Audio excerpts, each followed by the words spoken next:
नमस्कार, विणास किचनमध्ये स्वागत आहे आपलं. आज आपण मासे पहिले साफ करूया. माशामध्ये आपण घेतले मांदेली आणि सौंदाळे. मांदेलीचं सार करूया, सौंदाळे फ्राय करूया. तर आता सारासाठी आपल्याला लागणारे वाटण मालवणी पद्धतीने आपण करतोय. बेडगी मिरची, खोबरं, हळद, धने, लसूण आणि कांदा घेतला. याची पेस्ट तयार करून आपण घेऊया. आपण सगळ्याच माशांना तिरफळ टाकत नाही, ठराविक माशांनाच तिरफळ वापरतो. तर इथे बघा मी हे सौंदाळे मासे साफ करायला घेतलेत. तसं त्याचं तोंड वगैरे सगळं असं व्यवस्थित साफ करून घेते बघा मी. हे सगळं काढायचं. आणि सौंदळा मासा ना एकदम नाजूक असतो बघा. माझ्या हाताला त्याचं रक्त सुद्धा लागलंय. एवढा तो ताजा असा फडफडीत होता. पण ह्याला साफ करायचं म्हटलं ना तर तो सगळीकडून कुस्करतो. कारण इतका नाजूक असतो की त्याचे पंख वगैरे कट करायला गेले की ते सगळं निघायला सुरुवात होते. फ्राय करताना सुद्धा भीती वाटते की तो कुस्करेल तर. एवढं इतका नाजूक मासा आहे तो. तर बघा आता मीठ मसाला लागण्यासाठी आपण असे कट केले बघा अंगावर त्याच्यानंतर बघा आपण तोंडाकडून आता ते पोटात वगैरे काय असेल ते सगळं आपण काढून घेऊया. त्याच्यानंतर तसे पंख, शेपटू वगैरे असं कट करून घेतलंय आपण. आता पोटातलं सुद्धा सगळं साफ करून घेऊया. म्हणजे मग अशा पद्धतीने मी मासे साफ करते. कारण आमच्या ह्या ज्या मार्केटमध्ये आहेत ना ते छोटे मासे साफ करून देत नाहीत. ते आपल्याला आणूनच स्वतः साफ करावे लागतात. तर इथे बघा सगळं मी असं पोटातलं काढते त्याच्या. तर असे सौंदाळे मासे साफ करून घेतलेत आपण. आणि इथे बघा आता मी मांदेली सुद्धा तुम्हाला दाखवते कशी साफ करते ती. तर मांदेलीवर अशी खवलं असतात ही बघा. तर ती मी काढते आणि त्याच्यानंतर थोडेसे असे पंख, शेपटू कापून टाकलं, डोकं कट करते आणि पोटाकडे थोडंसं कट करते म्हणजे पोटातलं सगळं निघून येतं.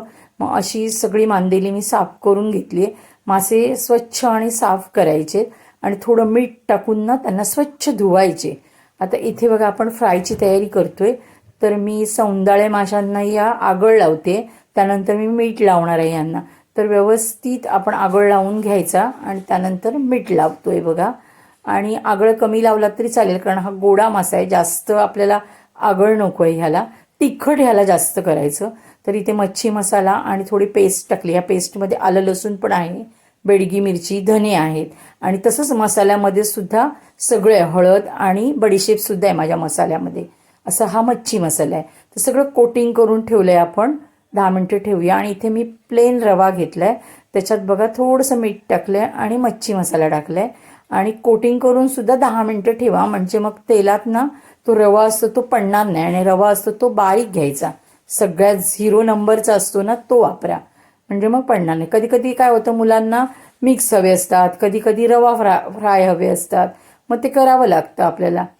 तर इथे बघा मी रवा फ्राय केली आहे ह्यांना.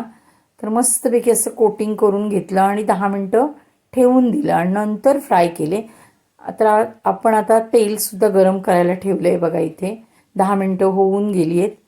आणि आता मस्तपैकी आपण पाटीने पोटाने त्यांना असं कुरकुरीत फ्राय करूया. आणि सौंदाळा मासा आहे ना तो तिखट करायचा आणि सुरमईची चव मी म्हणेन देत होतो. इतका गोडा मासा आहे आणि चवीला छान आहे. त्याच्यामुळे तुम्ही नक्की आणून बघा किती छान लागतो तो. आणि मुलांना खायला सोपा मेन म्हणजे. कारण ह्याला काटे कमी असतात, जास्त काटे नसतात. त्यामुळे मुलं पण आवडीने खातात तो. म्हणजे बऱ्याच वेळा मी सौंदाळा मासा आणते. तर आमच्याकडे बांगडे पण भरपूर आणले जातात, ते तर हवेच असतात. आता इथे बघा जो आपण मसाला सौंदाळ्याला लावला ना तोच मी मांदेलीला लावलाय आणि कुरकुरीत फ्राय करणार आहे हे बघा. तर एकदम कुरकुरीत केली की खायला पण छान लागते मांदेली. मग थोडी मांदेली सुद्धा मी फ्राय केली आहे बघा इथे. आता आपण साराची तयारी करूया. तर मांदेलीला इथे मी ना थोडंसं मीठ आणि हळद लावून ठेवलेली. आता मातीच्या भांड्यामध्ये आपण बघा तेल टाकले, कांदा आणि लसूण चांगलं फोडणी तापली ना की आपण वाटण ओतूया. फोडणी छान अगदी करपूस होईपर्यंत हे करून घ्यायची तयार करून आणि नंतरच वाटण ओतायचं. त्याच्यात आपण कोकम मीठ टाकले, घट्ट पातळसाठी पाणी टाकतोय बघा. कांदा जर कच्चा राहिला ना तर थोडासा वास येतो. म्हणजे थोडं जरा व्यवस्थित कांदा भाजून घ्यायचा. तर इथे बघा मस्तपैकी साराला ह्या उकळी आली आहे. आता आपण ह्याच्यात मांदेली टाकतोय. तर अजून एक उकळी काढूया आपण की मग मांदेलीचं सार तयार. कारण सार जे असतं आमचं ना ते पातळ असतं, टिकलं असतं, ते घट्ट असतं. आणि अजून आम्ही जे करतो ते सुखं करतो म्हणजे एकदमच घट्ट असतं. तर इथे सार बघा किती छान तयार झाले.